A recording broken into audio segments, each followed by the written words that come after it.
The world had long forgotten the island.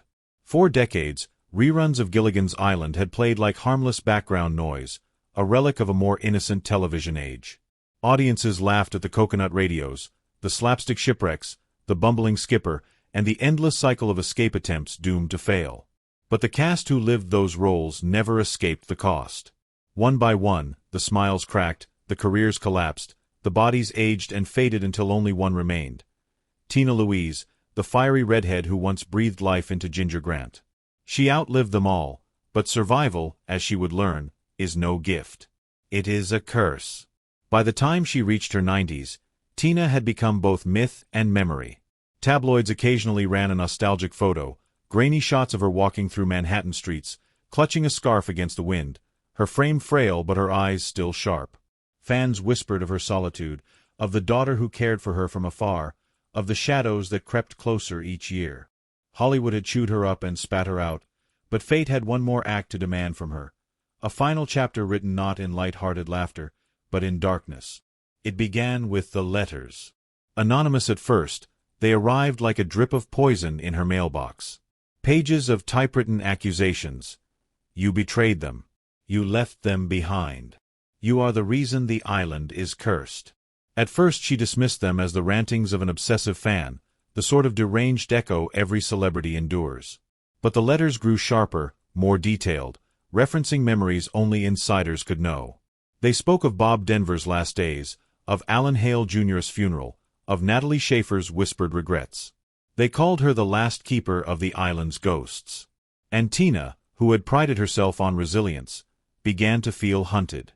The city around her, once her shield, transformed into a maze of paranoia. Every subway ride felt like a chase, every shadowed alley a threat. She would glance over her shoulder and swear she saw a figure vanish into the crowd, a coat pulled tight, a hat low. Her doorman insisted no one suspicious had been around. Her daughter urged her to call the police.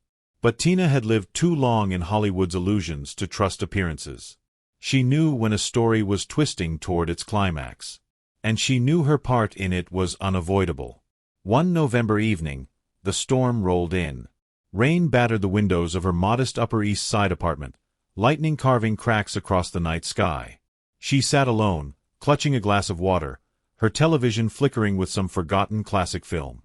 Outside, the city roared with the fury of the storm. Inside, silence pressed down like a weight. Then came the knock. It wasn't a neighborly tap, nor the heavy thud of delivery.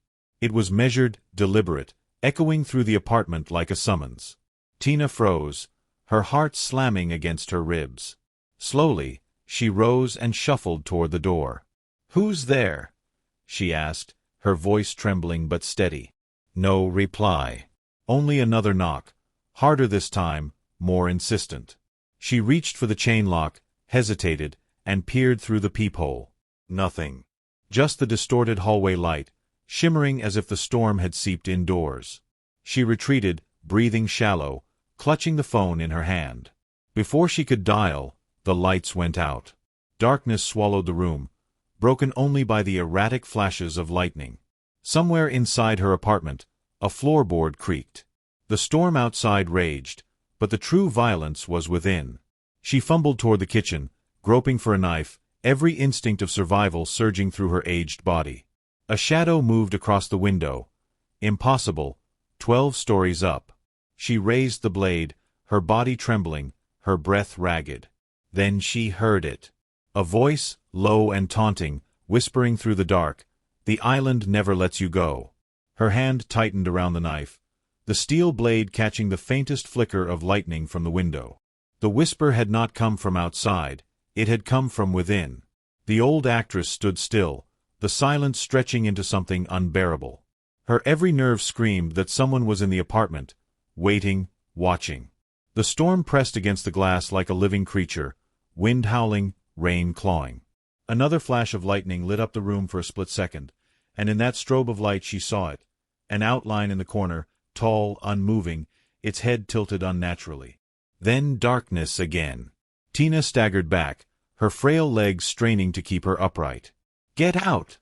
she shouted, her voice cracking. But no answer came. The silence mocked her. She lunged toward the phone, jabbing at the buttons, desperate for the dial tone. Instead, static burst into her ear, then a voice, distorted, low, and familiar. "The skipper told you it would end this way." The receiver slipped from her trembling hand, crashing against the floor. The shadow in the corner was gone, as if it had dissolved into the walls. She could feel her chest tightening, panic flooding her veins, but she forced herself to move, to search. She was no stranger to fear. Hollywood had shown her predators dressed in silk and smiles, but this was different. This was not human malice. This was something born from decades of silence, grief, and betrayal. Her memory betrayed her in flashes. Bob Denver coughing between takes, Natalie Schaefer's mask of elegance hiding despair, Jim Backus trembling in his final days, Dawn Wells smiling through poverty. They had all gone, and only she remained. Survivors often tell themselves they were chosen. But chosen for what? Tina was beginning to believe the answer was punishment. A crash shattered her thoughts. The photograph frames on the wall fell as if struck by invisible hands, glass splintering across the floor. The room shook, though no earthquake rattled the city. "No more games," Tina screamed, holding the knife in front of her. Her voice broke against the roar of thunder. "I'm not afraid of you." But she was. Her body moved on instinct toward the door, fumbling at the locks. A flash of lightning lit the hallway, and she froze. A cloaked figure stood motionless outside. She stumbled back, dropping the knife as slow, deliberate knocks rattled the frame. Knock, knock, knock. The island's theme song echoed in her head like a funeral march. Terrified, she fled to the balcony, rain lashing her face, the storm churning 12 stories below. For a heartbeat she thought of jumping, but survival held her back. Whispers rose on the wind. "You were never Ginger. You were just prey. The island is waiting." She staggered inside.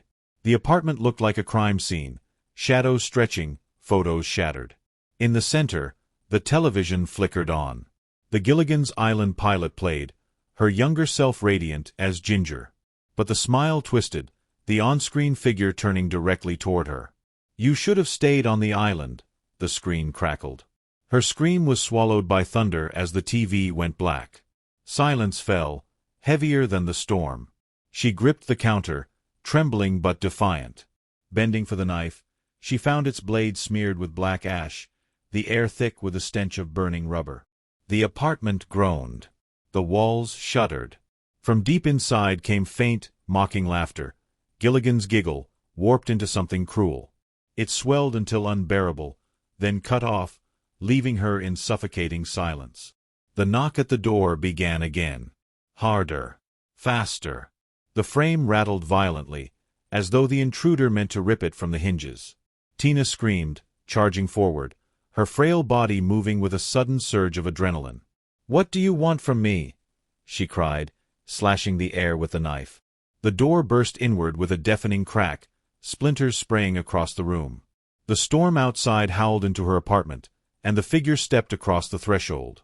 Cloaked in black, tall, faceless, it moved with a deliberate, unnatural grace. It didn't lunge, didn't rush. Its slow, inevitable stride was worse than any sprint. Tina's body reacted before her mind did. She swung the knife with a ferocity that startled even her. The blade met resistance, not flesh, but something colder, harder, like striking stone. The figure staggered but did not fall. She stabbed again, slashing wildly, her strength fueled by sheer terror. Each strike released more of the black ash, which scattered into the air and clung to her skin, burning like acid. The figure raised an arm, impossibly long, and backhanded her across the room. Her body collided with the bookshelf, books raining down like missiles, the air crushed from her lungs. She coughed, blood filling her mouth, but still she clutched the knife. Her body might have aged, but her will had not. She crawled forward, dragging herself across the broken glass. The figure loomed over her, reaching down with fingers that seemed to stretch like talons. But just as they closed around her, a memory struck her like lightning. Alan Hale Jr., the skipper, laughing during filming, telling her once, "Ginger, you've got fight. More than the rest of us. If the shipwreck had been real, you'd have been the last one standing." The words gave her a final surge of defiance. She rolled onto her back, driving the knife upward with all the force left in her body. The blade plunged into the figure's chest. For a moment, the room erupted in light as though she had pierced a storm cloud itself.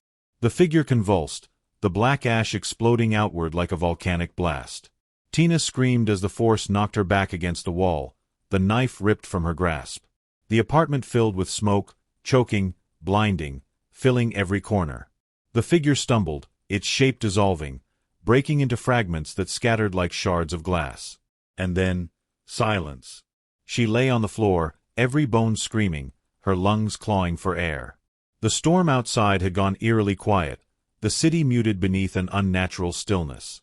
For the first time in what felt like hours, there was no laughter, no whispers, no knocks. Only her heartbeat, pounding like a war drum. Tina dragged herself upright, gripping the counter to steady her failing body. The knife was gone. The figure was gone. But her apartment, her sanctuary, was ruined, coated in black residue that pulsed faintly as though alive. And then she heard it. From the balcony. A voice, low and cruel, carried by the remnants of the storm. "You can't kill the island. It's already inside you." Tina staggered to the glass door, her breath fogging it. She pushed it open and stepped onto the balcony. The city sprawled below, lights flickering faintly against the storm's aftermath. And there, reflected in the glass behind her, she saw not herself, but Ginger. Younger, radiant, dressed in glittering gowns. Ginger smiled, lips curling into something inhuman, eyes glowing faintly red. The reflection whispered, "We never left the island, Tina. We never left." Her breath caught as she stared at the reflection. Ginger's perfect, porcelain face smirked back at her, while her own weathered features trembled under the stormlight. The reflection didn't mimic her movements. It moved independently, tilting its head with predatory curiosity. When Tina raised a shaking hand to her cheek, Ginger's hand did not rise. Instead, the reflection reached forward, pressing against the glass as though it were a thin veil between two worlds. The balcony trembled beneath her feet, the storm rising again in sudden fury. She staggered, gripping the railing, her body racked with exhaustion. "You're not real," she rasped, trying to convince herself. "You're just memory. Just echoes." But Ginger's reflection laughed, a hollow metallic sound that seemed to vibrate through her bones.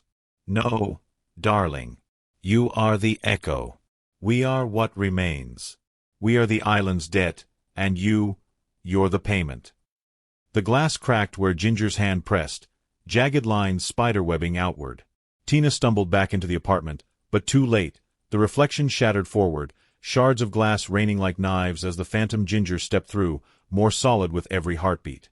She wore the costume from the first season, glamorous gown, immaculate hair, her beauty both mesmerizing and terrifying. Only her eyes betrayed the horror, red, glowing, alive with fury. Tina fell backward, crashing into the table, her frail frame collapsing under the impact. Blood ran down her arm from the shards, but she barely noticed. Phantom Ginger advanced, her gown rippling though no wind touched her, her presence consuming the room. "Why me?" Tina cried, tears burning her eyes. "I didn't curse the show. I didn't." "You lived," Ginger interrupted, her voice sharp as a blade. "You endured while the rest of us rotted. You turned your back on the island, on us. And now, the debt comes due." Memories surged like fire through Tina's mind. Natalie Schaefer's loneliness masked by elegance, Jim Backus going blind and broken, Alan Hale Jr. smiling until the end, Bob Denver fading into obscurity, Dawn Wells dying in isolation during a pandemic that robbed her of farewell. One by one, they had been stripped of dignity. And she had survived. Alone. The weight of survivor's guilt crushed her chest. She wanted to deny it, to scream that she had fought for her life, that survival was no sin. But the phantom loomed closer, and her knife was gone. Her body, frail and brittle, could not fight much longer. Then something strange happened. The walls of the apartment dissolved, peeling away as though they were only set pieces. The storm outside fell silent. In its place, palm trees swayed, waves crashed, and the heat of a tropical sun burned her skin. She was no longer in New York, she was back on the island. The lagoon shimmered before her. The huts stood in crooked lines, untouched by time. The familiar soundtrack hummed faintly, distorted, looping endlessly. Tina staggered to her knees, staring in horror. She smelled the salt air, felt the sand against her bleeding palms. It was too real to be a dream. The other castaways were there, or rather, versions of them. Bob Denver's Gilligan stood by the hut, his face hidden beneath shadow, head twitching unnaturally. The skipper loomed at the shore, massive and silent, his eyes hollow. Mary sat by the fire, staring blankly into the flames, her lips moving in silent repetition. The professor scribbled endlessly on a chalkboard that erased itself over and over. And Lovey Howell wept into her pearls, tears of black ash streaking her face. Tina's heart broke. This was no paradise, it was purgatory. Their souls, or what remained of them, had been trapped here, endlessly repeating their roles, their identities consumed by the show that defined and destroyed them. Ginger, the phantom, stood over her, triumphant. "Do you see now? We never left. Not one of us. And you thought you escaped, Tina. You thought you could outlive the island. But you only carried it with you." The castaways turned their heads toward her in unison, their faces twisted in grotesque mockeries of the one she had loved. They began to shuffle toward her, their movements jerky, inhuman, like puppets pulled by invisible strings. Tina screamed, stumbling back into the surf, the waves pulling at her legs. "No, I won't stay here. I won't be part of this," she cried. Her voice cracked with desperation, but her defiance burned bright even against the impossible horror. The phantom Ginger knelt, her perfect face inches from Tina's. "You don't have a choice, darling. The island has chosen. And death is not escape, it's only the next act." The sky darkened as the castaways closed in, their eyes glowing faint red like Ginger's. The water around Tina boiled, the sand beneath her feet turned black. She fought to stand, but her legs betrayed her. The tide dragged her down, and for the first time in her life, Tina Louise felt the weight of inevitability crush her spirit. The island was real. The curse was real. And it had come to claim her. The boiling water dragged her under, choking her with salt and ash. Tina clawed at the tide, her nails breaking, her body screaming in pain. She surfaced once, gasping, only to see the castaways standing on the shore, watching without mercy. Their outlines flickered like old television static, as if the island itself were replaying them in endless reruns. The phantom Ginger waded into the surf, untouched by the violent waves. Her gown shimmered as if spun from celluloid, each movement sharp and deliberate. "You thought you could outlive us," she hissed, her voice cutting through the roar. "But the island doesn't forgive. It never ends. It replays." Tina's lungs filled with fire. She fought upward again, her will clawing against the weight dragging her down. The memories of her life rushed at her, Broadway spotlights, film sets, her daughter's laughter, her walks through Central Park. She had fought for every breath, for every year beyond the fate of her castmates. Survival had been her rebellion. And even now, at the edge of oblivion, she refused to surrender without a final act. She screamed through the waves, raw and defiant, "I am not Ginger, I am Tina Louise." The lagoon shuddered. The castaways froze, the phantom Ginger flickering as if her reel had torn. The tide hurled Tina back onto the sand, her frail body battered but alive.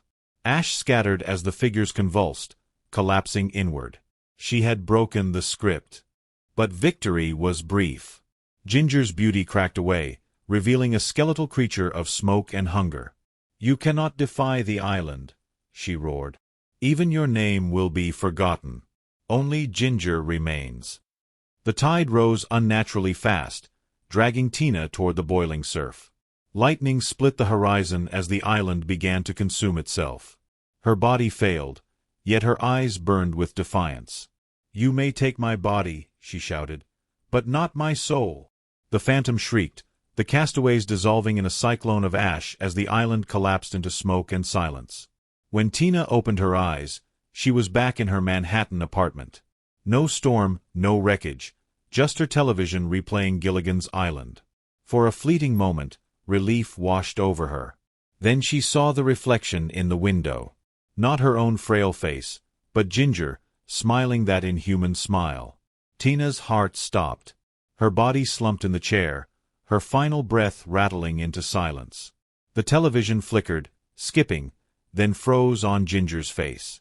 When her daughter arrived hours later, she found the apartment pristine, untouched by any storm. Tina Louise was gone, her expression eerily calm, as though she had simply fallen asleep. The news would later announce the passing of the last surviving cast member of Gilligan's Island. Fans mourned, newspapers reminisced, Hollywood praised her legacy. But no one spoke of the reflection in the glass. No one spoke of the curse that had claimed them all. And as the reruns continued to play in living rooms across the world, Ginger's smile seemed a little sharper, her eyes a little too alive. The island was still waiting.